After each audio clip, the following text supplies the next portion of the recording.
What if the killer never ran? What if they stayed and answered every question? What if every American watching this right now has already met someone exactly like them?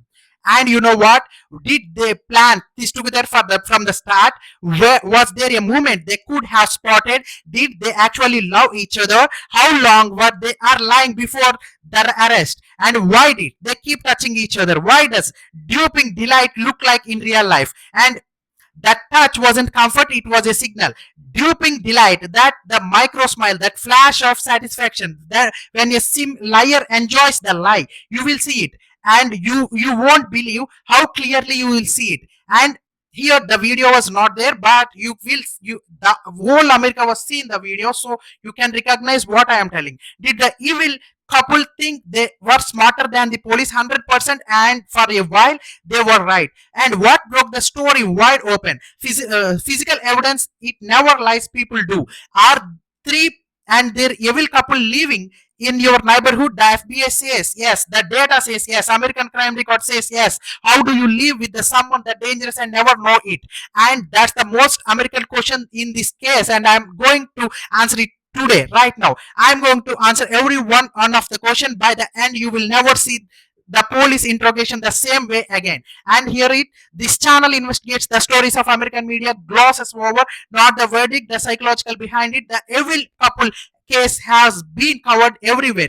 Every American has seen the headline. Nobody has broken down the interrogation tape by line by line, lie by lie, beat by beat. And that's what we do here. And here the truth, this whole case comes down to, they didn't fail because they were stupid. They failed because the truth always has more mass than the lie.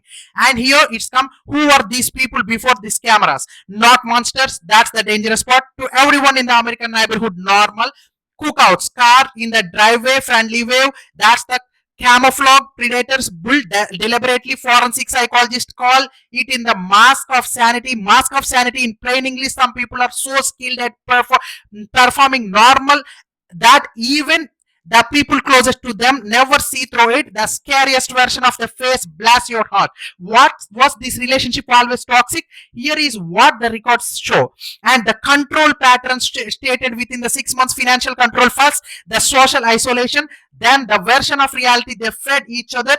Every American couple therapist sees this pattern. It didn't start with violence. It never does. Where these warning signs the community missed. Holy shit, yes, multiple neighbors reported arguments, family noticed distance, a previous welfare check documented, filed, ignored, the chickens coming home to roast. That's not hindsight, and that's the systematic failure. American law informant calls the pre-incident indicators, and translation, the signs were there, nobody acted. And here it's come to the stage. What does the body do when it was lying? It fights itself. That's the core truth. The conscious mind constructs the lie. The nervous system doesn't fully cooperate. This is called conjugative load. The mental weight of the maintaining a false narrative while simultaneously managing emotional supervision and reading the detective's face for his signals. The plain English, lying is exhausting. Your body shows the bill. And what was the evil couple doing that the detectives were trying to catch? Three behaviors. Watch for all three. Number one, synchronized blinking. The blinking is unison. Partners who rehearses a story literally synchronize physiologically responses. Number two, narrative anchoring. Every answer looped back to the same three facts. Innocent people don't do that. They are ramble. They remember new things. Number three, and this is the American. This is the one American tell that broke the case. Duping delight. When the male subject was asking about the physical evidence for 0.4 seconds, he smiled. Not a nervous smile, not a sad smile, and the smile of someone who thinks they got away with it. He hadn't. And why did they stay together through the interrogation? Because the separating them was the strategy all along. As long as they were in the same room, they could monitor each other. Forensic psychologists call this co-regulatory deception. Co-regulatory deception in American plain speak, they needed each other's face to face. Keep the story straight, split them up, the story goes sideways real fast. The detectives knew this. They waited, and here it's come to the story. When did the story breaks? Minute 47 on the interrogation, the detective sighed one sentence, not a threat, not a trick, just a fact. They didn't. No, the police had watched what happens to her hands in the moment. She stops touching him, and that's the tell. That's the whole case. When the people stop comforting each other and mid lie, the lie is over. And what fact broke them? The physical evidence under the floorboards. They didn't know forensics had recorded it. They built the entire story assuming it was gone. This is what forensic investigators mean by evidence led by interrogation. Evidence led, you don't tell them what you have, and you wait until the story locks in. Then you show the one piece that makes the entire story was impossible.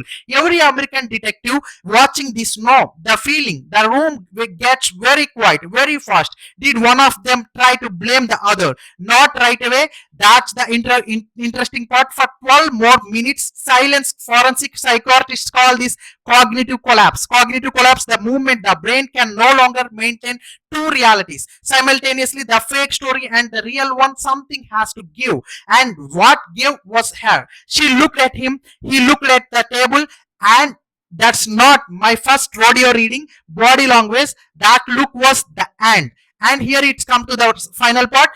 Has America seen this exact pattern before? More times than Americans are comfortable admitting. Scott Peterson. Scott Peterson sat across from investigators and performed grief so convincingly, cable news defended him for months.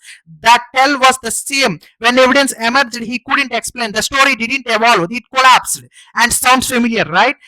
Chris Watts. Chris Watts gave a doorstep interview that morning after his family disappeared. Calm, cooperative. He used his wife's name with practiced ease. Behavioral analysis flagged the micro expressions within hours, and nobody in American media wanted to say it. The body language already had. Lori Vallow smiled in court on arrest day. Photographs, she smiled. Forensic psychologists across America were not surprised that what the absence of appropriate effect looks like. That duping delight without the interrogation room. Every one of these American cases, same architecture.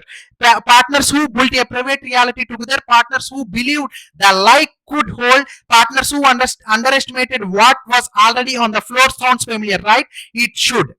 And here it's come to the verdict. Here is the truth. This case comes down to evil couples are not born, they are built slowly together. The compromise, one cover up, one shared secret at a time. American criminal psychology is clear on this. People who commit crimes together start with smaller agreements. I won't say anything if you don't. It's just between us. Nobody has to know. And by the time they are sitting across from a detective, they have had that conversation 1,000 times. The interrogation isn't the beginning of the lie, and it is the last performance of the very long run. And what broke this evil couple was not the detective. What broke them was physics, and you can't hide what is physically there. And you know what? The floorboards don't forget. The evidence doesn't care how calm you sound. Every American family watching this performance always has a end of the date, and the only question is what underneath when it's covered. And you know what?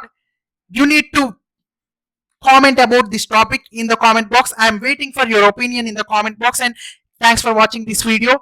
Please subscribe immediately this channel for the more videos like this. Thank you.